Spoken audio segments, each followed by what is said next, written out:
дээр тодруулах зүйл байгаа тийм. Энэ дээр нийтээр тэмдэглэх баярын өдөр, нийтээр амрах өдөр, хуулийн хүчил баримтлалтаар болохоор 7 хоногийн амралтын өдөр гэдэг байна.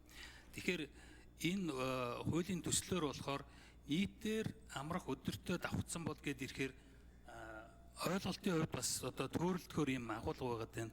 Тэгэхээр хууль тогтоомжийн тухай хуулиар нэг нэр томьёогоор одоо өөр ойлголтыг илэрхийлэхгүй байх гэсэн зарчим байгаа даа.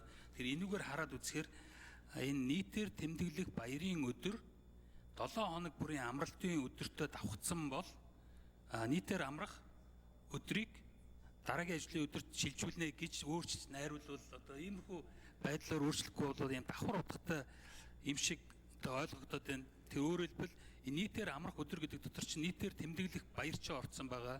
7 хоногийн амралтын өдөр чинь орцсон байгаа учраас энэ нэг агуулгын хувьд бол хоёр янзаар ойлгогдох ийм эрсдэл байгаа. Тэгэхээр энэ талаар ажлын хэсэг юу гэж бодож байгаа тайлбарлаж өгөөч.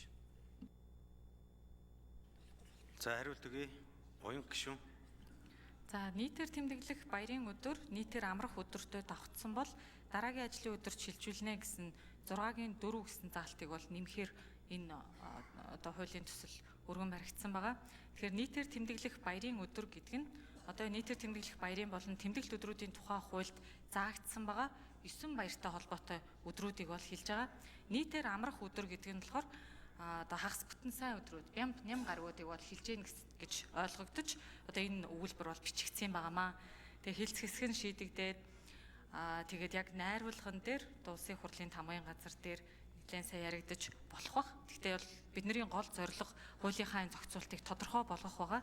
Хэрвээ хууль тогтоогчид маань уншаад бас тодорхой юм нэг асуулт яг таны сая хэлж байгаатай адилхан аргумент гарч ирвэл бас найруулга дээр алдаа байна гэж бол үзэж байна. Тэгэхээр илүү сайн ярилцсан зүйтэй баха.